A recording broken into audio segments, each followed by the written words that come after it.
Bueno, perdonen que no les mandé la clase antes, pero estoy con una gripe atroz. Voy a hablar despacito, cualquier cosa después me dicen. Bueno, vamos a hacer la clase de Casa de Muñecas, después les voy a hacer la de Señorita Julia en base al PowerPoint para que les quede ordenado, aprovechando ya que tenemos la posibilidad de grabar la clase, usamos esto, ¿sí? En principio, yo les voy a resaltar qué es lo más importante del abordaje de la obra. Se habrán dado cuenta de que es un tipo de teatro al que estamos un poco más habituados porque es el famoso teatro burgués, ¿no? El que entendemos, el que tiene una progresión dramática esperable. Yo personalmente creo que la obra tiene un problema de consistencia, dado que el final es bastante abrupto, en tanto que no hay indicios en las escenas previas de la determinación que va a tomar Nora, ¿no? Respecto de su familia. Pero bueno, vamos ordenándonos de a poco con esto. ¿Cuál es el contexto del realismo? Claramente el debilitamiento de monarquías y el ascenso de la burguesía. Esto no quiere decir que la burguesía surge en este periodo, la burguesía arranca en el siglo XV, pero la mentalidad burguesa se va conformando a medida que avanzan los siglos y la burguesía ya conforma una clase social y una cultura, un modo de entender el arte, un modo de consumir el arte.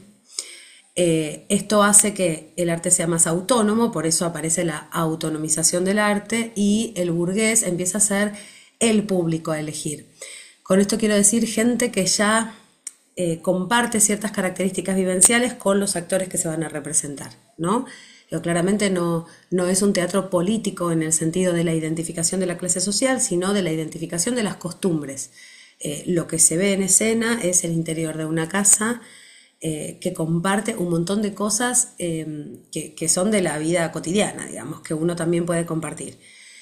¿Por qué el dinero es un tema importante? Porque aparecen los conflictos vinculados con el dinero, ¿no? Lo que pasa cuando una familia acostumbrada a vivir de determinada manera empieza a tener problemas. Después lo vamos a ver también con el realismo norteamericano, digo, problemas de que se quedan sin laburo o problemas de confrontación con personas que no tienen trabajo o que tienen que hacer determinadas cosas para acceder al trabajo o que tienen los problemas económicos como los que muestra Nora, ¿no? Digamos que para ayudar al marido pide un préstamo a una persona que aparentemente es éticamente reprochable, digamos.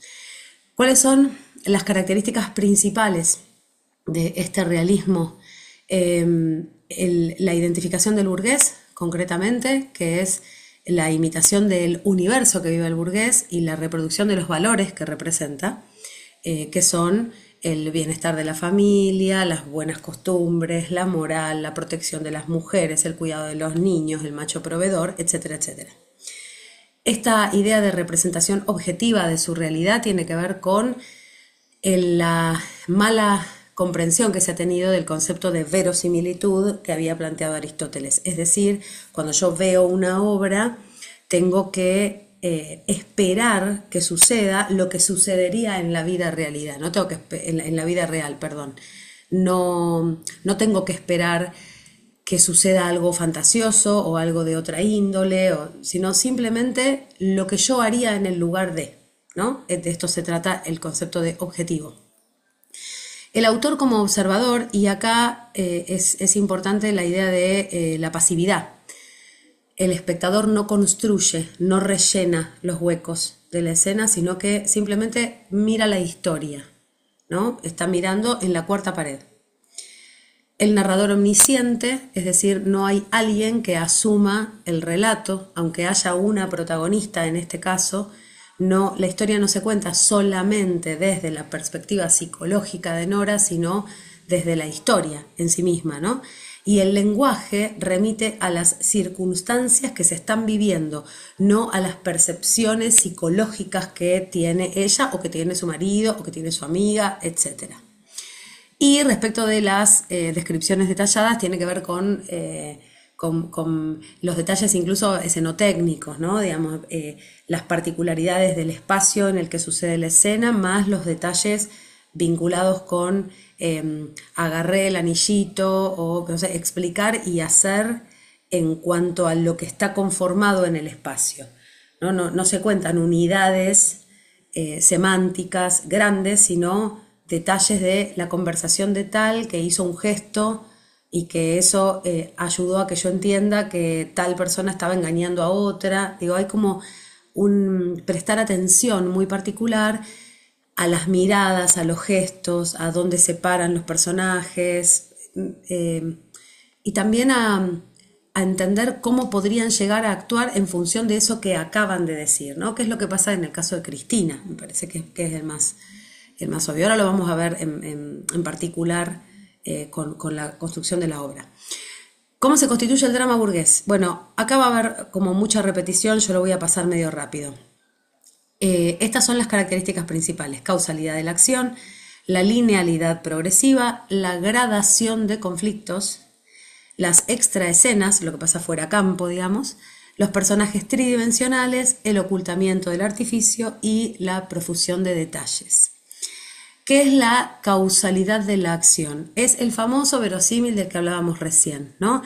Lo que se entiende por esto que dice acá es que una acción es causa de otra acción.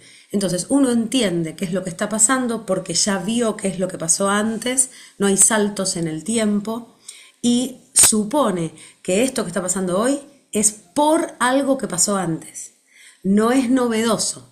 Esto es lo que después de última podemos criticar respecto de la causalidad que se plantea o de la consistencia que se plantea en Casa de Muñecas.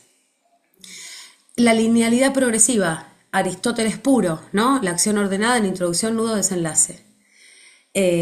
Hay una situación de entrada que es el matrimonio de Norita, una preocupación que ella tiene en torno al primer conflicto que aparece, que es la aparición de Cristina y la aparición de este sujeto al que ella le debe dinero y que es echado por su marido. Entonces ella se ve, el primer conflicto que se aparece es que ella debería ofrecerle al marido que contrate a su amiga, que es lo que definitivamente el tipo quiere hacer, porque es una persona honesta, qué sé yo, y sacarse de encima al otro, que es una persona deshonesta, pero ella no puede zafarse de su culpa, de su situación, que es el estar en deuda con este tipo.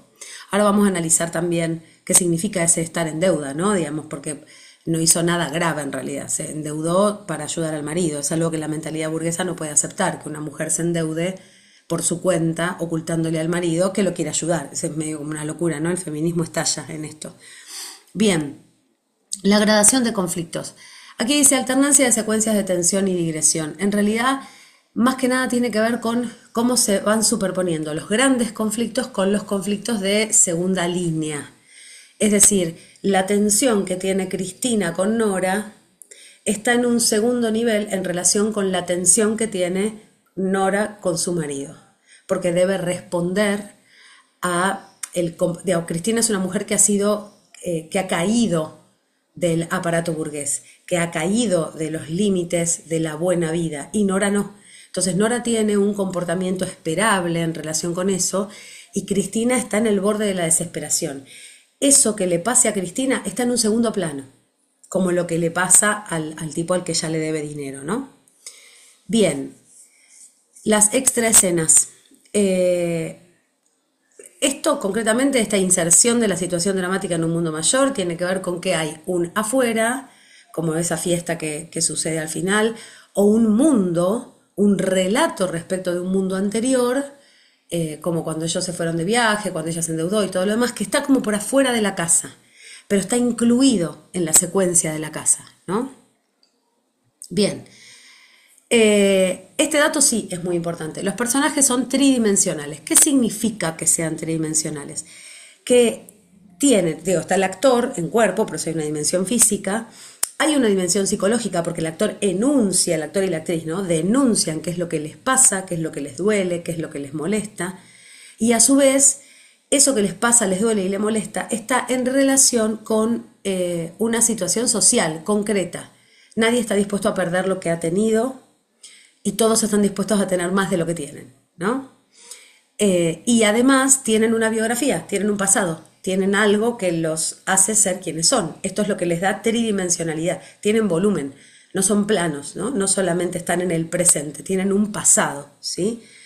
Y tienen Bueno, la estabilidad también es importante porque la estabilidad tiene que ver con que siempre reaccionan de la misma manera. Es esperable que accionen de la misma manera. No se espera que hagan giros así abruptos o peripecias al estilo clásico.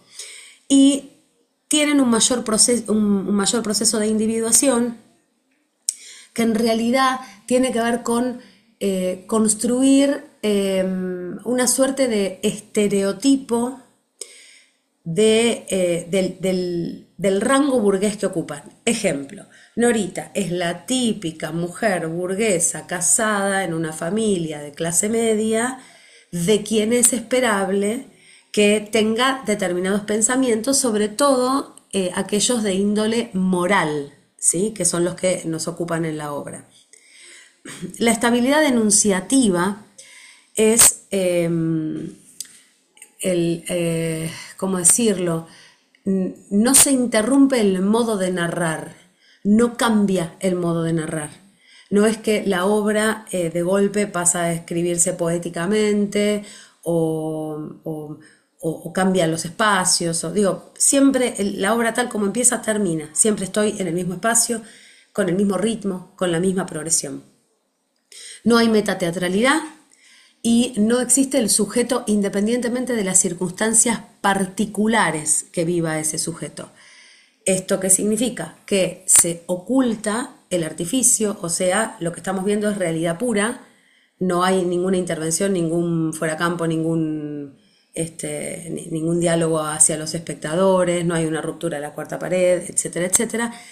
Y los personajes no son el sujeto universal, sino esta Norita, con esta historia, ¿no? Por eso hay un borramiento del sujeto, en tanto universalidad y una apropiación de Nora y todas las Noras que están adentro de Nora. Estoy yendo un poco rápido, pero bueno. Bien, bueno, estas ya son características de la escritura, de la obra propiamente, que hay una profusión de detalles, no solo en las acciones, como dijimos antes, sino en las didascalias, en la sugerencia, que casi no parece sugerencia, de la escritura de la obra. Es decir, el dramaturgo del realismo en general ya nos dice de antemano absolutamente todo de la escena, dónde tiene que estar puesta la mesita, dónde tiene que estar puesto el sillón, lo cual es bastante molesto a la hora de poner en escena, porque si uno se saltea eso parecería ser que no entendió la obra y parece ser parte constitutiva de la obra cuando no siempre lo es, ¿no? Pero es una característica de este tipo de obras. Bien, ¿qué nos queda? Bueno, todo esto es lo que constituye este término verosimilitud, que es lo que yo tanto insisto que se malentendió del concepto aristotélico, ¿no? Bien, drama burgués y tragedia, ahora vamos a ver cuál es la diferencia, pero en realidad el drama burgués tiene para que lo entiendan más claro, sigue una progresión así, ¿no? Digamos, tengo la introducción, tengo el conflicto en el que se manifiesta toda la crisis y el desenlace. Y la tragedia va así hasta que, ¡pum!, hasta que cae y todos mueren o todos viven, no sé, alguna situación de pérdida, etc. Bien, esto, bueno, sí, se los aclaro por las dudas. En la tragedia hay un mundo ordenado, una entidad superior como articulador. En el caso de la tragedia griega son los dioses. En el caso de Shakespeare es esta visión del orden del mundo que tiene Shakespeare con la naturaleza sobre todo. El personaje entra en conflicto con ese poder, en el mundo griego con las decisiones de los dioses, en el mundo shakespeariano con el destino, y la resolución del conflicto se hace a través de una acción. En el drama burgués, el mundo es heterogéneo, es más diverso, es decir, los conflictos suceden entre los seres humanos. No hay nadie que garantice ni que se vuelve al orden, ni el orden previo. Los personajes se enfrentan entre sí y la resolución del conflicto o el modo en el que la historia se cierra es a través de una conversación. No pasa nada, nadie mata a nadie, no, sino simplemente, en este caso, Nora que le dice al marido, me voy de casa, ¿no? Bueno, ahí está el ejemplo. Bueno, estos son los rasgos de Ibsen y sus obras, y bueno, lo pondrán pausa y en todo caso lo mirarán con mayor atención. Y esto también, yo lo quiero aclarar, en función de la época en que escribe Ibsen, hay una lectura de que la decisión que toma Nora podría ser precursora del feminismo.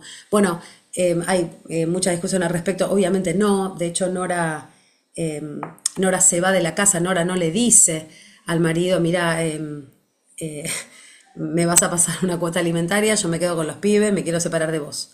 Digamos, ella se escapa de la casa de muñecas, abandona todo, queda como una paria en el mundo y casi hasta que le pide autorización para poder ver a los hijos. Digo, no hay una ruptura real, ¿no?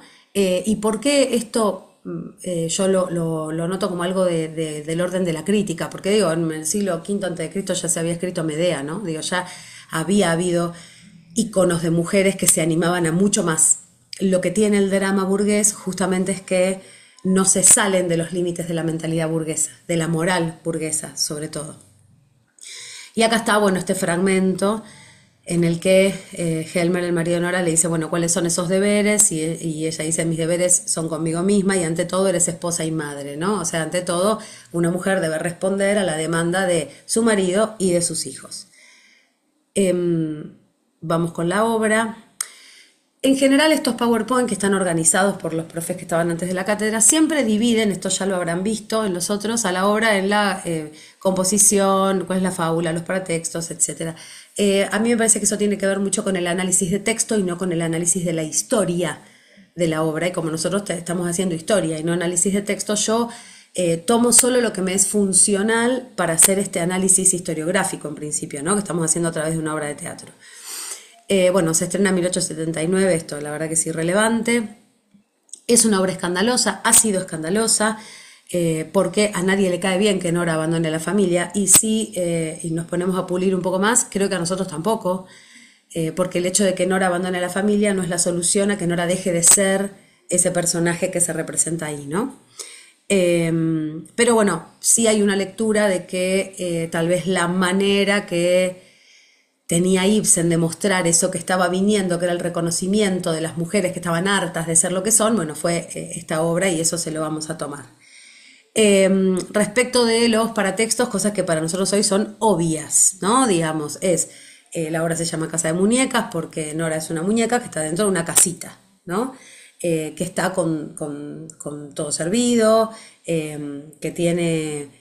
Quiero decir, tiene cubiertas sus necesidades, pero a su vez está aprisionada, ¿no? Y su prisión no es su casa concretamente en lo físico, sino el modo de vivir, el modo de actuar y el modo de pensar. La moral de Nora es también su prisión.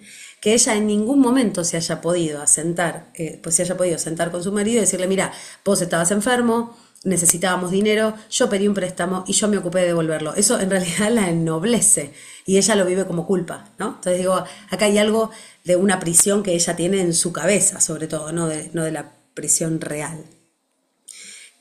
Bueno, y esta idea del espacio artificial de una casa que no es una casa, sino que es como una jaula, bueno, son como las interpretaciones más concretas. Esto es un poco lo que responden ustedes, ¿no? Digamos, cuál es el argumento principal, cuál es el conflicto que se manifiesta y cuáles son los personajes que intervienen. Claramente tenemos el matrimonio y tenemos dos figuras más. Dos figuras que son los antagonistas morales y antagonistas que muestran otra hilacha, ¿no? Desde el punto de vista del matrimonio que sostienen Norita y Helmer. Bueno, se organiza en 3 actos, la organización es aristotélica, tiene una construcción creciente de expectativas, como en la mayoría de las obras, a eso se le llama progresión dramática, no hay cortes temporales, porque cuando ella remite al pasado lo relata, digamos, no es que estamos viendo una escena del pasado con una elipsis. La acción está ordenada por causalidad, como dijimos al principio, y hay lo que también está enunciado al principio, tensiones graduadas, ¿no? Tensiones que se van manifestando en relación con cómo se presentan los conflictos. Ya les dije que era un poco repetitivo.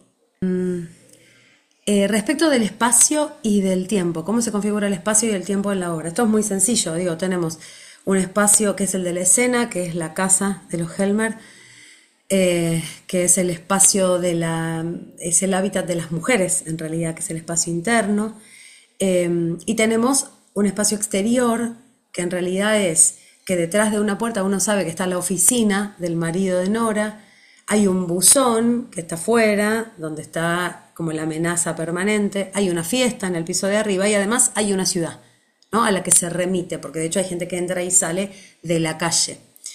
Y respecto del tiempo, en ese marco temporal, estamos ubicados en Navidad, que es el periodo en el que se manifiesta la obra. Vieron que la obra no dura un día, sino que dura 3 días. Lo que denota el paso de los días está en el texto también, y que todo lo que remite al pasado está narrado, está dicho por la palabra, ¿no? Y a su vez explican el porqué del presente. ¿Qué es lo que constituye al realismo? Que es, insisto, parece como una obviedad. ¿Qué es lo que constituye al realismo? Que ese espacio y ese tiempo, ese modo de concebir la temporalidad, sean adecuables, sean adaptables al modo en el que nosotros vivimos cotidianamente el espacio y el tiempo. Es decir, que tengan rasgos de verosimilitud. Si ese tiempo transcurre tal como lo pasaríamos nosotros en la vida real, no es que pasan 100 años en 5 minutos, no se rompe la naturaleza propia de las sustancias del espacio y el tiempo, estamos ante una obra realista. La prueba más determinante del realismo es el cine. En realidad, en el cine uno ve a menos que sea, por supuesto, cine, no sé, la Nouvelle Vague, o bueno, un cine que plantea narrar de otra manera, el cine hollywoodense, se adapta a todas las formas del realismo. Lo que nosotros vemos, entendemos de suyo, que es lo mismo que vivimos. Incluso cuando vemos cosas excepcionales como acrobacias enormes o lo que fuere, nos llama la atención porque compartimos un mismo horizonte de sentido. El realismo es muy del siglo XIX, y de hecho, bueno, el duque de Meiningen, que es como el primer, el precursor, digamos, de las grandes puestas realistas, hacía puestas realistas de verdad, digamos, cuando ponía un ejército de verdad, y para que se vea en perspectiva usaba niños, entonces se veían los niños más chiquititos, como que se note que venía mucha gente, ¿no?, por atrás, y que se la veía más pequeña. Hay una intención de eso, ¿no? Bien, ahí me entró un mensaje. Respecto de los personajes, todos pertenecen a la burguesía, y cuando decimos esto no decimos que tienen un status quo socioeconómico, sino que pertenecen a la moral burguesa, ¿no? Todos tienen tridimensionalidad, tienen biografía, tienen pasado, tienen algo que les pasa, sobre todo Cristina, ¿no? Por eso se ve el devenir de lo que ella va a decidir hacer después. Son estables porque es esperable de ellos que hagan lo que hacen, y presentan inmediatamente rasgos que hacen que uno pueda ya saber de qué se trata, ¿no? De qué es lo que les está pasando, por dónde va la cuestión. Acá aparece la pregunta de Nora. Nora tiene un momento de revelación, un momento a través del disfraz, a través de la danza, a través de la locura, ¿no? Hay como una fiesta que la pone en otro lado, en la que decide... o no, más que decide, en la que ve la situación en la que está y en función de eso decide. Es una estrategia argumentativa esa, poner un punto en el que algo cambia. Pero, pero podríamos discutir el nivel de consistencia que tiene ese conflicto, ¿no? Bien, ahora se los voy a decir al final. El conflicto concretamente tiene que ver, como siempre, como en la vida misma, entre el deber y el deseo, ¿no? Entre lo que debe ser y cómo son las cosas. Nora responde obviamente al deber ser todo el tiempo, y lo que está deseando es otra cosa, desea una vida más auténtica y más real. Todo esto que yo les digo es lo políticamente correcto. Ahora por ahí podemos discutir algunas cuestiones. Los valores que se ponen en cuestión son la doble vara del matrimonio burgués, es decir, el ocultamiento del sometimiento que tienen las mujeres, el ocultar como una forma de cuidado.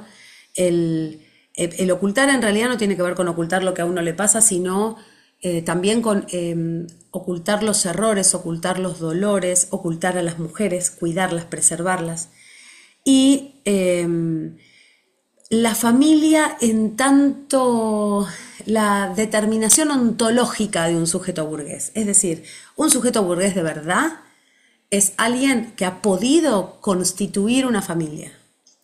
O sea, no sé dónde quedaría nuestro presidente, digamos, pero es alguien que puede sostener el modo de vida que requiere el capitalismo, ¿no? Bueno, ahora vamos a hacer unas pequeñas aclaraciones. Ahí dejo de compartir. El problema que tiene la obra en términos de consistencia es que uno podría decir que es esperable que Nora tenga esta sensación de que hay algo que no está funcionando bien. Lo cierto es que si uno analiza texto por texto, el modo en que ella resuelve el conflicto que tiene, que es un conflicto interno, bueno, hay un conflicto externo que tiene que ver con que le tiene que sugerir al marido que contrate a un sujeto que ella sabe que es una mierda y que el marido sabe que es una mierda porque ella está siendo extorsionada. Cuando ella cede, cuando se da cuenta de que eso es imposible, y Cristina, que de hecho aparentemente merece tener ese puesto en el trabajo del marido de Nora, se da cuenta de la situación en la que está, se ve como una caída en las acciones, ¿no? Digo, esa estabilidad de los personajes se da un poco vuelta. La crítica que suele tener Casa de Muñecas es la falta de consistencia. ¿En qué sentido? En que no vemos en los textos de Nora indicios de que ella vaya a tener estos últimos 5 minutos que son Rita Segato, ¿no? Digo, la mina es una mujer que se adapta a todo, incluso su dolor tiene que ver con esa adaptación moral, y al final se revela. Al final entiende todo, ¿no? Se da cuenta de todo, de su sometimiento, de que en realidad estaba encarcelada en esa casa, no se indigna con la estructura, no se indigna con el marido, se indigna casi personalmente, ¿no? Es, bueno, abandono esto porque me voy a animar a vivir otra cosa. Pero en realidad no lo cuestiona críticamente, porque el modo que tiene de cuestionarlo es abandonar, no pelear, ¿no? Y a su vez es interesante la visión de Cristina, que cuando ve el agujero, ella dice, bueno, acá tengo una familia de la que apropiarme, es decir, Nora se quiere salir del sistema y Cristina quiere entrar al sistema. Bueno, lo dejo en realidad para que ustedes lo analicen, más allá de si les gusta o no les gusta la obra, ¿no? Digo, pensémosla en términos de consistencia. Si hay algo en las acciones previas que nos estén indicando que es posible que suceda este desastre, ¿no? Porque es una mujer que abandona a su familia, en definitiva. Y sobre todo por la relación con los hijos. Los hijos son del padre, no son de la madre, ¿no? Los hijos quedan con el padre. Si la madre se va, los hijos quedan con el padre. No existe la posibilidad de que ella diga, yo no quiero estar con vos, o no quiero hacer esta vida, pero me quiero hacer cargo de lo que es mío. Ella se va sola. Bueno, de todas maneras, cuando nos veamos por ahí lo podemos pensar juntos, ¿no? Y también, de paso, me pueden comentar a ver qué les pareció la obra. Después les voy a hacer otro videito, ahora cuando me recupere un poco más, de Señorita Julia, y obviamente cuando nos veamos charlamos un poco de todas las obras, porque tendríamos que ver realismo norteamericano. Entonces podemos hacer las comparaciones entre realismo, naturalismo y el realismo norteamericano, ¿sí? Bueno, les mando un beso.